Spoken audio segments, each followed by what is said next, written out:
Welcome back to @the empire. आज हम start करने वाले हैं ब्रेस्ट कैंसर का पार्ट 2। पार्ट 1 में हमने definition, causes, risk factor, symptoms तक पढ़ा था। और अगर आपने वो क्लास मिस कर दी है तो पहले उसे जरूर वॉच करिए, बिकॉज आज की क्लास उसी का कंटिन्यूएशन है। सो आज के सेशन में हम कवर करेंगे diagnostic evaluation of breast cancer, treatment of breast cancer, surgical management, chemotherapy, radiation therapy, hormonal therapy, nursing management and post mastectomy care। तो क्लास को एंड तक जरूर देखिए, क्योंकि आज के टॉपिक से एग्जाम में डायरेक्ट क्वेश्चंस आ सकते हैं। So without wasting any time, let start today class. So आइए अब हम देखते हैं diagnostic evaluation of the breast cancer. तो इसमें सबसे पहले हमारा आता है breast self examination. Breast self examination क्या होता है? It is very important to detect changes in your breast early. So a simple 5 minutes check that can save your life. Only 5 minutes आपको चाहिए जिससे आपकी जो लाइफ है वो सेव हो सकती है। So early detection increase the chances of successful treatment. अगर हमने अर्ली ही इसको डिटेक्ट कर लिया तो चांसेस है कि हमारा जो भी ट्रीटमेंट है वो सक्सेसफुल होगा। हम अपनी बॉडी को बहुत अच्छे से खुद जानते हैं। ये सिंपल, सेफ और कुछ मिनट का एग्जामिनेशन है। सो इसे हमें कब करना चाहिए? When to do it? Once a month, 5 to 7 days after your periods end. जब आपके पीरियड खत्म होते हैं उसके 5 से 6 दिन के 5 से 7 दिन के बाद हमें करना चाहिए, और on the same day every month if you are not menstruating. ठीक है, व्हाट टू लुक फॉर। अब हमें ब्रेस्ट सेल्फ एग्जामिनेशन में क्या क्या देखना है? सो लम्प्स और थिकनिंग, ये हमने क्लिनिकल मैनिफेस्टेशंस में कल पढ़ा था। And then nipple discharges, watery, clear या ब्लडी डिस्चार्जेस देखने हैं। स्किन चेंजेस, कोई भी स्किन में चेंजेस हो रहा हो जैसे कि रेडनेस है, डिम्पलिंग है या पकरिंग है। एंड निपल रिट्रैक्शन और इन्वर्जन, मतलब निपल अंदर की तरफ को खिंच गया है, ऐसा कुछ अगर आपको दिख रहा है तो वो चेक करना है। चेंजेस इन साइज और शेप, ब्रेस्ट एक ब्रेस्ट दूसरे ब्रेस्ट से डिफरेंट दिख रहा है या कुछ साइज या शेप में कुछ चेंजेस है, तो if you notice any changes, consult the doctor immediately. So now how to do breast self examination? Look in front of mirror. तो पहला इसमें स्टेप है look for changes in the size, shape और colour of the breast. आपको दोनों हाथ straight करके सीधे सामने अपने ब्रेस्ट को चेक करना है पहले स्टेप्स में। दूसरे स्टेप्स में आपको क्या करना है? अपने दोनों हाथ को, दोनों आर्म्स को लुक पीछे की तरफ सर में ले जाना है, और आपको क्या करना है? लुक फॉर एनी चेंजेस और स्किन डिम्पलिंग। कोई भी अगर चेंजेस है या डिम्पलिंग वगैरह आपको दिख रही है तो उसको दोनों ब्रेस्ट में ऑब्जर्व करना है। And then third step is press your hands on your hips and bend slightly forward, look for any changes. अपने दोनों हाथों को अपनी कमर पे रखिए और थोड़ा सा आगे की तरफ को झुकिए। अगर आपको कोई भी चेंजेस दिख रहे हैं तो उसे नोट डाउन करिए। Next is feel. पहला है लुक, दूसरा है फील। सो लाइंग डाउन, ये आपको लेट करके करना है। आप सीधे लेट जाइए और अपना एक हाथ जो है अपने सर के नीचे रखिए, and then use the pads of 3 middle fingers to feel your right breast in a circular motion. So cover the entire breast area from the collarbone to underbust and armpit to sternum, जो कि मेरी breast bone है। And then third part is again feel, but in standing position or in a shower. So you can also do it while standing or in the shower using upward and downward vertical motions. Okay? So tips, क्या क्या tips है इसकी? Be regular, know your body, report any changes no matter how small. Self exam is not substitute for medical examination. Early detection save life. Next है mammography. So what is mammography? Mammography is an X-ray imaging technique used to detect breast cancer early when it is most treatable. So a low dose X-ray of breast that help detect abnormal changes or lumps that may not be felt during a physical examination. अगर आपने physical examination किया है और आपको नहीं पता चला, तब हम मेमोग्राफी करते हैं। ये लो डोज एक्सरे होता है जिससे जो स्क्रीनिंग है, इफेक्टिव स्क्रीनिंग है, ये जिससे हमें ब्रेस्ट कैंसर डिटेक्ट करने में अर्ली स्टेज में हेल्प मिलती है। So why it is important? So detect cancer early before symptoms appear. हम इससे कैंसर को अर्ली डिटेक्ट कर सकते हैं सिम्टम अपीयर होने से पहले। Increase chances of successful treatment, reduce risk for advanced stage cancer, or recommended if you are feel healthy. So types of mammography, so there are two types of mammography: screening mammography and diagnostic mammography. Screening mammography done in women with no symptom to detect cancer early. अब क्या है screening? क्या होती है? हम screening अपनी body की कराते हैं कि कोई भी अगर हमारी बॉडी में एबनॉर्मलिटी है तो वो टाइम से पहले, सिम्टम से पहले हमें पता चल जाए। एंड देन डायग्नोस्टिक मेमोग्राफी, जब हमें कोई सिम्टम्स आ रहे हैं तब हम मेमोग्राफी करवा रहे हैं, कुछ एबनॉर्मलिटी फाउंड हुई है तब हम मेमोग्राफी करवा रहे हैं, that is diagnostic mammography. Now how it is done?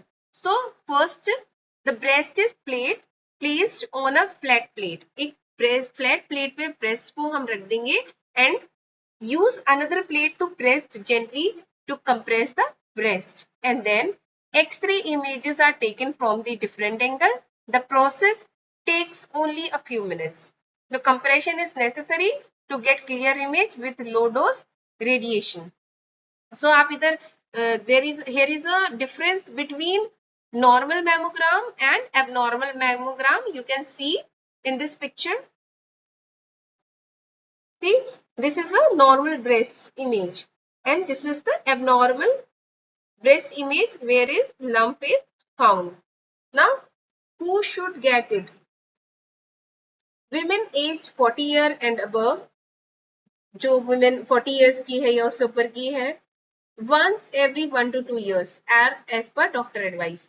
1 से 2 साल में आपको एक बार करवाना है या फिर अगर आपको डॉक्टर एडवाइस कर ले हैं।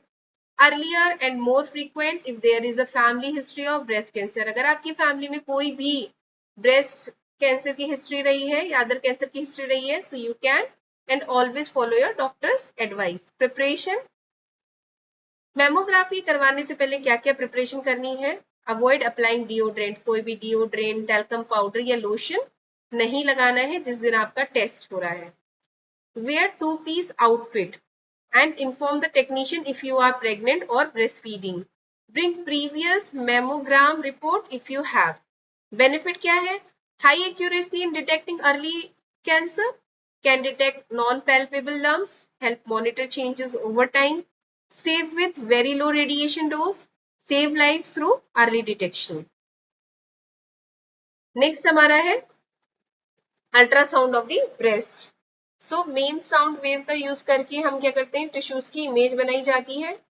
इससे लंप सॉलिड या फ्लूइड फिल्ड सिस्ट होता है तो पता चल जाता है।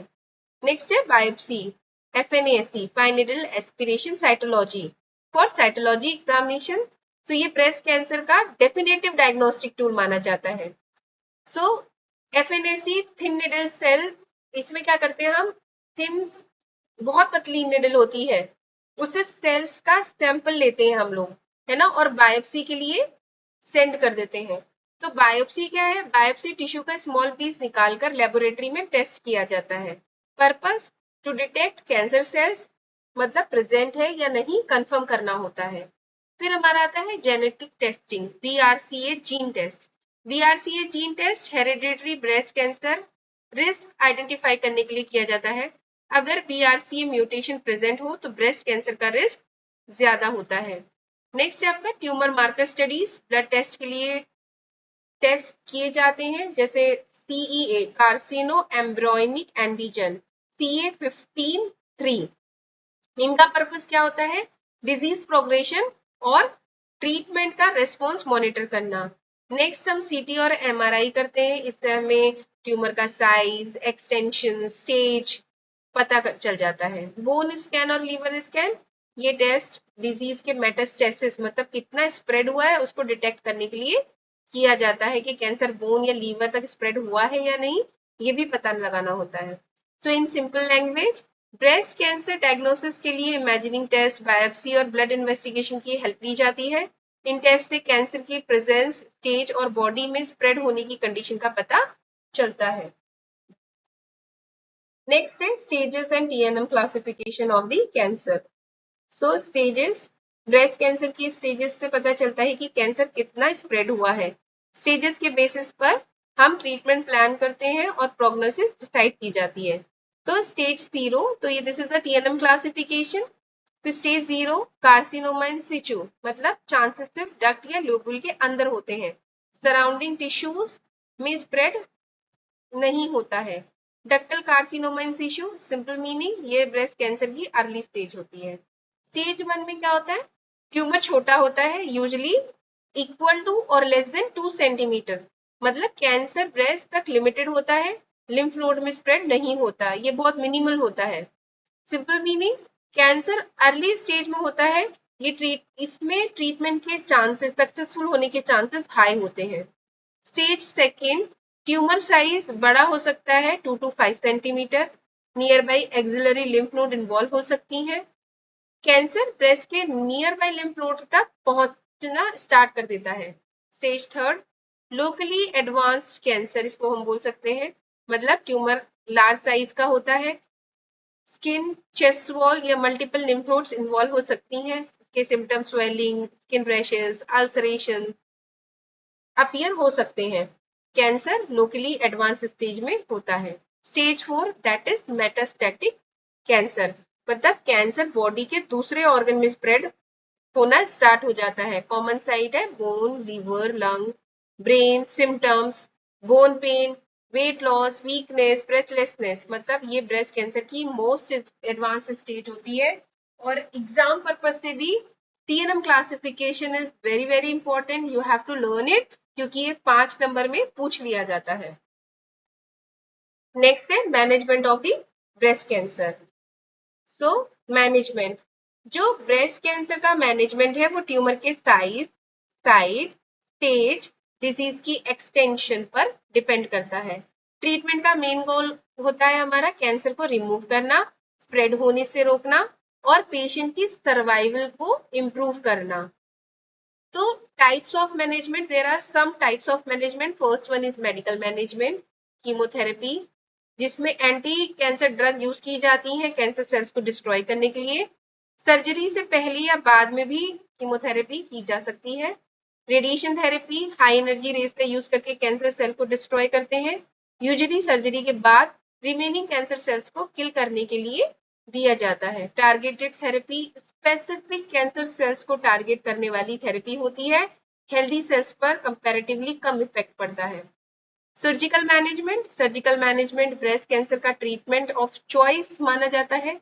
सर्जरी में ट्यूमर या अफेक्टेड ब्रेस्ट टिश्यूज को रिमूव कर देते हैं। कॉमन सर्जिकल जो प्रोसीजर है वो लंपेक्टमी है, जिसमें हम क्या करते हैं, सिर्फ ट्यूमर या उसमें सराउंडिंग स्मॉल टिश्यू रिमूव करते हैं, ब्रेस्ट का मैक्सिमम पार्ट प्रिजर्व किया जाता है। मास्टेक्टमी, एंटायर ब्रेस्ट रिमूव कर देते हैं। मॉडिफाइड रेडिकल मास्टेक्टमी, ब्रेस्ट टिश्यूज के साथ एक्सिलरी लिम्फ नोड भी रिमूव करते हैं। रेडिकल मास्टेक्टमी, ब्रेस्ट चेस्ट, मसल्स और लिम्फ नोड रिमूव किए जाते हैं। अब ये प्रोसीजर कम यूज होते हैं। ब्रेस्ट रिकंस्ट्रक्शन सर्जरी, तो ब्रेस्ट शेप रिस्टोर करने के लिए कंस्ट्रक्टिव सर्जरी की जाती है। इन simple language, breast cancer treatment में मेडिसिन, रेडिएशन और सर्जरी के कॉम्बिनेशन यूज किया जाता है। इनमें सर्जरी सबसे इंपॉर्टेंट ट्रीटमेंट है, जिसमें कैंसर अफेक्टेड टिश्यू को रिमूव किया जाता है। इन सारी सर्जरीज को, इन सारे ट्रीटमेंट को डिटेल में हम अब आगे देखते हैं। तो सबसे पहला है हमारा लंपेक्टमी। तो लंपेक्टमी क्या होता है? लंपेक्टमी एक ब्रेस्ट कंजर्विंग सर्जरी है, जिसमें ब्रेस्ट से सिर्फ एक कैंसीरियस लंप और थोड़ा सराउंडिंग टिश्यू रिमूव करते हैं। पूरी ब्रेस्ट नहीं हटाई जाती है, इसमें रिमूव नहीं की जाती। ये मेनली अर्ली स्टेज में होता है।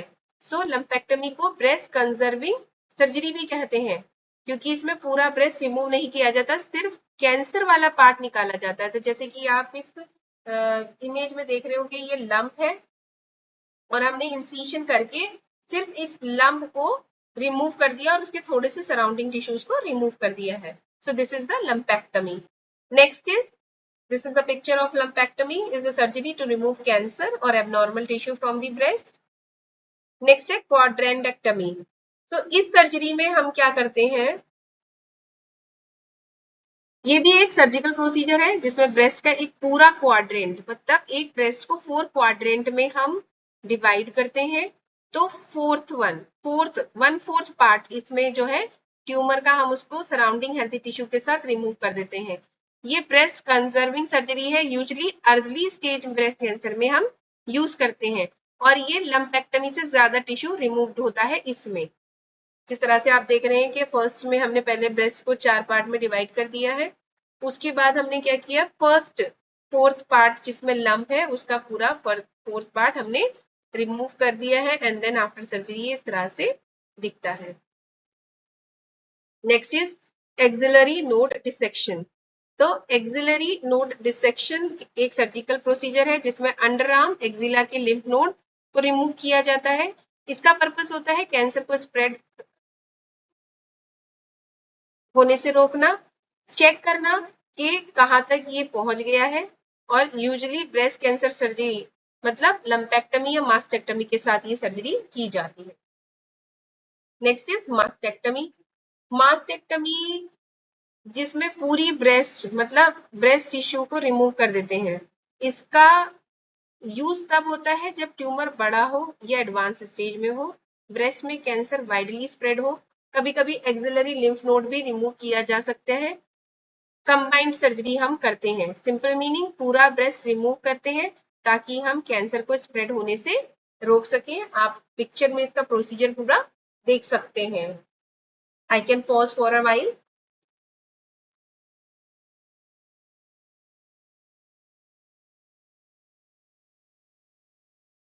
Next is breast reconstruction surgery. Reconstruction का मतलब आप लोगों को पता होगा किसी चीज को दोबारा से बनाना। तो हम आगे देखेंगे ब्रेस्ट रिकंस्ट्रक्शन क्या होता है। इसमें टिश्यू एक्सपेंडर एक टेम्परेरी डिवाइस होती है जो मास्टेक्टमी के बाद स्किन और मसल्स को स्ट्रेच करती है। सर्जरी के टाइम एक्सपेंडर को थोड़ा सा इन्फ्लेट किया जाता है, उसके बाद हर वीक सलाइन मतलब स्टेराइल पानी इंजेक्ट करके धीरे धीरे एक्सपेंड किया जाता है। इस प्रोसेस से स्किन और मसल्स ग्रेजुअली स्ट्रेच हो जाती है। जब डिजायर ब्रेस्ट साइज अचीव हो जाती है तो टिश्यू एक्सपेंडर को सर्जिकली हम रिमूव कर देते हैं और उसकी जगह परमानेंट इम्प्लांट लगा देते हैं। आप इसमें पिक्चर में देख रहे होंगे किस तरह से ये हो रहा है।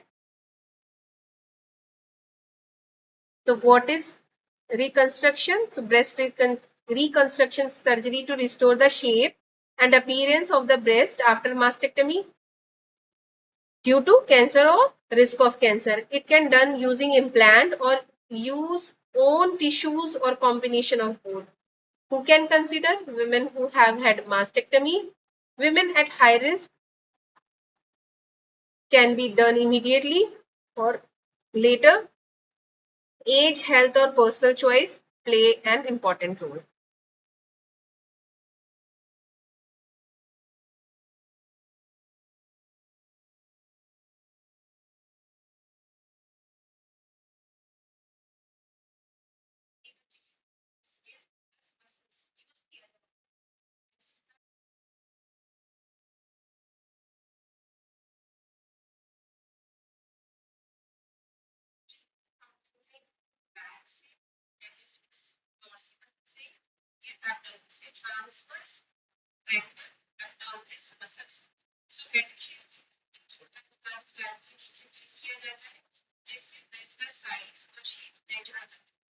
मोस्ट कॉमनली यूज फ्लैग जो हम यूज करते हैं वो है ट्रांसवर्स रेक्टस एब्डोमिनस मसल्स।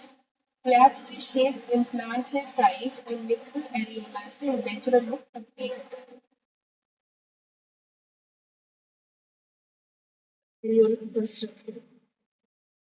सो निप्पल एरियोला कंस्ट्रक्शन में ब्रेस्ट कंस्ट्रक्शन के बाद निप्पल और एरियोला बनाया जाता है ताकि ब्रेस्ट ज्यादा नेचुरल दिखे। ये प्रोसीजर यूजुअली कुछ महीनों बाद मतलब फ्यू मंथ्स लेटर किया जाता है। एरियोला रिकंस्ट्रक्शन बनाने के लिए ग्राफ्ट लिया जाता है लेबिया से या ग्रोइन से और लोअर एब्डोमिनल स्किन से, या फिर permanent tattoo pigment and dye जिसे कहते हैं उससे नेचुरल कलर दिया जाता है। निप्पल कंस्ट्रक्शन, निप्पल बनाने के लिए न्यूली कंस्ट्रक्टेड ब्रेस्ट के सेंटर से स्मॉल फ्लैप लिया जाता है, उस फ्लैप को रैप करके प्रोजेक्टिंग निप्पल शेप क्रिएट किया जाता है। हीलिंग के बाद टैटूइंग की जाती है ताकि निप्पल का नेचुरल कलर आए। Next is breast prosthesis. So prosthesis क्या होता है? ये एक एक्सटर्नल आर्टिफिशियल ब्रेस्ट होता है जो मास्टेक्टमी के बाद ब्रेस्ट की शेप रिस्टोर करने के लिए यूज किया जाता है। इसके कुछ टाइप्स हैं। ये डिफरेंट शेप, साइज, कलर और मटेरियल में अवेलेबल होते हैं ताकि नेचुरल लुक मैच हो सके। मोस्ट कॉमनली ये सिलिकॉन के बने होते हैं, सॉफ्ट और नेचुरल फील करने के लिए। कैसे यूज होते हैं? इसको स्पेशल पॉकेट वाले ब्रा के अंदर प्लेस किया जाता है, या फिर कुछ प्रोस्थेसिस डायरेक्ट चेस्ट वॉल पर स्टिक भी हो जाते हैं, जैसे कि आप इस पिक्चर में देख सकते हैं। के टाइप्स है एक्सटर्नल एंड एडहेसिव। नेक्स्ट है post surgical complications.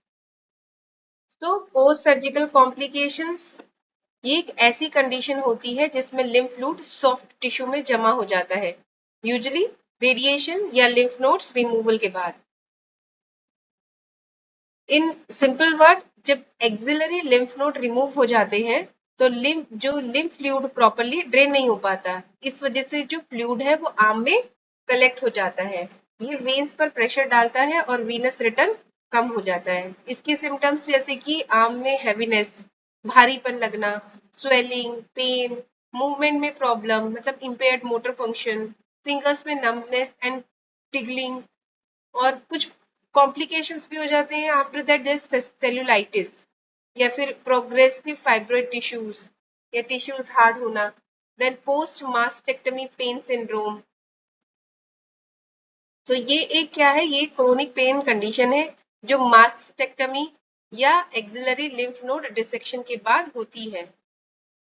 Important point ये है कि पेन नॉर्मल हीलिंग टाइम जो उसका 3 मंथ के तक होता है, लेकिन 3 मंथ के बाद भी कंटिन्यू रहता है। इसके जो सिम्टम्स हैं वो है चेस्ट और अपर आर्म में pain, tingling sensation, numbness, shooting and pricking pain, severe itching, कभी कभी बहुत ज्यादा अनबियरेबल ईचिंग हो जाती है। सो इसमें हम non steroid anti inflammatory drug देते हैं पेन रिलीफ के लिए, एंटी डिप्रेसेंट्स देते हैं ताकि नर्व पेन कंट्रोल किया जा सके, टॉपिकल लिडोकेन पैचेस हम देते हैं ताकि लोकल पेन में रिलीफ मिल सके, एंटी सीजर ड्रग्स तो ये न्यूरोपैथिक पेन के लिए हम देते हैं। Next is post mastectomy. Post mastectomy exercise जैसे कि आप देख सकते हैं, ये हमारे शोल्डर मूवमेंट को रिस्टोर करती है, स्टिफनेस को रिड्यूस करते हैं और लिम्फ एडिमा को प्रिवेंट करने के लिए हम पोस्ट मास्टेक्टमी एक्सरसाइज करवाते हैं। तो ये आफ्टर सर्जरी 1 to 2 days जब डॉक्टर या डॉक्टर जैसे एडवाइस करें उसके बाद ये स्टार्ट कर देते हैं। इसमें सबसे पहला हमारा आता है डीप ब्रीदिंग एक्सरसाइज, जिसमें पेशेंट को कंफर्टेबली बिठाया जाता है और उसको बोला जाता है कि वो डीप ब्रीथ करें, है ना, और स्लोली उसको माउथ से बाहर की तरफ एक्सर्ट करें और इसको 5 से 10 बार रिपीट किया जाता है। नेक्स्ट है हमारा shoulder shrug. Lift both shoulder up towards your ears and hold for 2 to 3 seconds. Relax and lower down. Repeat 10 times. Next is shoulder rolls. So rolls your shoulder up, back, down and forward in a circular motion. Repeat it also 10 times in each direction. Wall walking, flexion जिसे हम लोग बोलते हैं. So face the wall, place finger on the wall at waist level. Walk your finger up the wall as high as possible. Hold for 5 seconds, slowly come down and repeat 10 times. Side arm raise, abduction जैसा कि आप picture में देख रहे हैं. Lift your arm out to the side without pain. Raise as high as comfortable. Hold for 5 seconds. Slowly lower down and repeat 10 times. Next is forward arm raise, flexion. So lift your arm forward and up as high as comfortable. मतलब जितना आप comfortable हो उतना उसको ऊपर ले जा सकते हैं. Hold for 5 seconds, slowly lower down and repeat 10 times.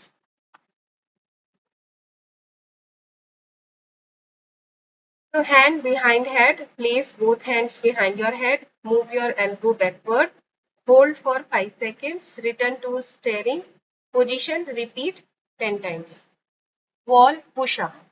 Stand facing the wall, place your palms on the wall, bend your elbow and lean towards the wall. Push back to start position, repeat 10 times. Shoulder stretch. Bring your arm across your chest, hold the elbow with the other hand, gently pull towards your chest, hold for 5 to 15 to 20 seconds, repeat with other arm. Pendulum exercise. So bend forward slightly, support yourself, let your arm hang down, gently swing in the small circle. Do clockwise and anti-clockwise circle. Repeat for 1 to 2 minutes. So इसके कुछ benefits हैं जैसे कि आपका shoulder और arms की movement improve हो जाते हैं, जो भी स्टिफनेस और टाइटनेस है उसको हम प्रिवेंट कर सकते हैं, लिम्फ एडिमा रिड्यूस कर सकते हैं, पोस्चर और फंक्शन को हम इम्प्रूव कर सकते हैं और ये हमें हेल्प करता है जल्द से जल्द अपनी डेली एक्टिविटीज में कम बैक करने के लिए। Next is medical management. तो रेडिएशन थेरेपी एक ट्रीटमेंट है जिसमें हाई एनर्जी रेज का यूज करके कैंसर सेल्स को डिस्ट्रॉय किया जाता है। So uses of radiation therapy: primary after breast conservation surgery, lumpectomy या ब्रेस्ट कंजर्विंग सर्जरी के बाद रिमेनिंग कैंसर सेल्स को डिस्ट्रॉय करके रीअकरेंस को प्रिवेंट करते हैं। एडजुवेंट थेरेपी मतलब आफ्टर मास्टेक्टमी के बाद भी अगर किसी को रिस्क हो तो रिमेनिंग माइक्रोस्कोपिक कैंसर सेल्स को किल करने के लिए दी जाती है। पैलिएटिव ट्रीटमेंट एडवांस स्टेज में पेन रिलीफ और सिम्टम कंट्रोल करने के लिए यूज होता है। ब्रेकी थेरेपी ये क्या है, ये इंटरनल रेडिएशन होता है, इसमें रेडिएशन सोर्स को डायरेक्ट ट्यूमर एरिया के अंदर या उसके पास प्लेस कर दिया जाता है। अर्ली स्टेज ब्रेस्ट कैंसर में इसको हम यूज करते हैं और multi catheter implant technique use की जाती है। अगर हम सिंपल वर्ड्स में देखें तो रेडिएशन थेरेपी कैंसर सेल्स को हाई एनर्जी रेज से डिस्ट्रॉय करते हैं। ये सर्जरी के बाद रीअकरेंस रोकने और एडवांस स्टेज में सिम्टम्स कंट्रोल करने के लिए यूज होती है। सो आफ्टर कैथेटर प्लेसमेंट, जब मल्टी कैथेटर इम्प्लांट प्लेस हो जाता है तो रेडियो एक्टिव सीड्स हर कैथेटर के अंदर डिलीवर किए जाते हैं। ये सीड्स क्या करते हैं, डायरेक्टली टारगेटेड एरिया मतलब ट्यूमर साइट को ट्रीट करते हैं और कैंसर सेल्स को डिस्ट्रॉय करते हैं। Next is MammoSite technique. इस टेक्निक में बलून कैथेटर यूज होता है। ट्यूमर रिमूव करने के बाद बलून ब्रेस्ट के अंदर प्लेस किया जाता है, उस बलून के अंदर रेडियोएक्टिव सोर्स फिल करके इंटरनल रेडिएशन दिया जाता है।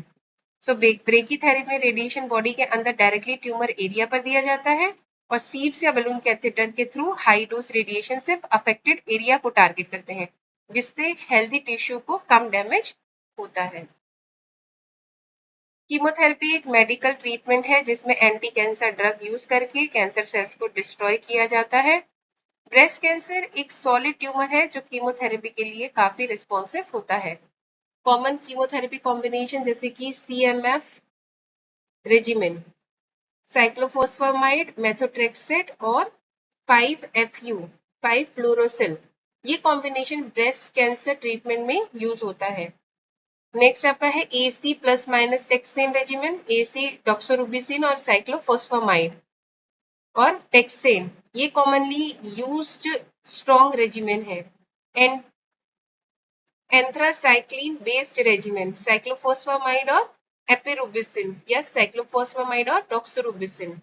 मतलब इन सिंपल वर्ड, कीमोथेरेपी में डिफरेंट ड्रग कॉम्बिनेशन यूज की जाती हैं जो कैंसर सेल को ग्रो होने से रोककर उन्हें डिस्ट्रॉय करती हैं। कॉम्बिनेशन थेरेपी इसलिए दी जाती है ताकि ट्रीटमेंट ज्यादा इफेक्टिव हो और रेसिस्टेंस कम हो जाए। Hormonal therapy.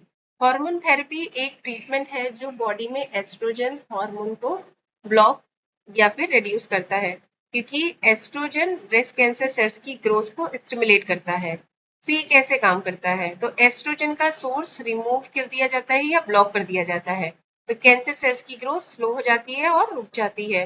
ट्यूमर श्रिंक होने लगता है। सो टॉमोक्सिफेन ब्रेस्ट कैंसर का most commonly use hormonal drug है। ये एंटी एस्ट्रोजन ड्रग्स होती हैं। इसका जो एक्शन होता है वो कैंसर सेल्स के एस्ट्रोजन रिसेप्टर साइट को ब्लॉक कर देता है, मतलब जहां से वो इसको रिसीव कर रहा है उसको ही ये ब्लॉक कर देता है। तो एस्ट्रोजन का ग्रोथ स्टिमुलेटिंग इफेक्ट इनहिबिट करता है। तो सिंपल लैंग्वेज में अगर हम देखें तो हार्मोनल थेरेपी में बॉडी के एस्ट्रोजन इफेक्ट को ब्लॉक किया जाता है ताकि कैंसर सेल्स ग्रो ना कर सके। टोमोक्सिफेन इस पर्पस के लिए सबसे इंपॉर्टेंट ड्रग है जो एस्ट्रोजन रिसेप्टर को ब्लॉक करके कैंसर ग्रोथ को कंट्रोल करती है।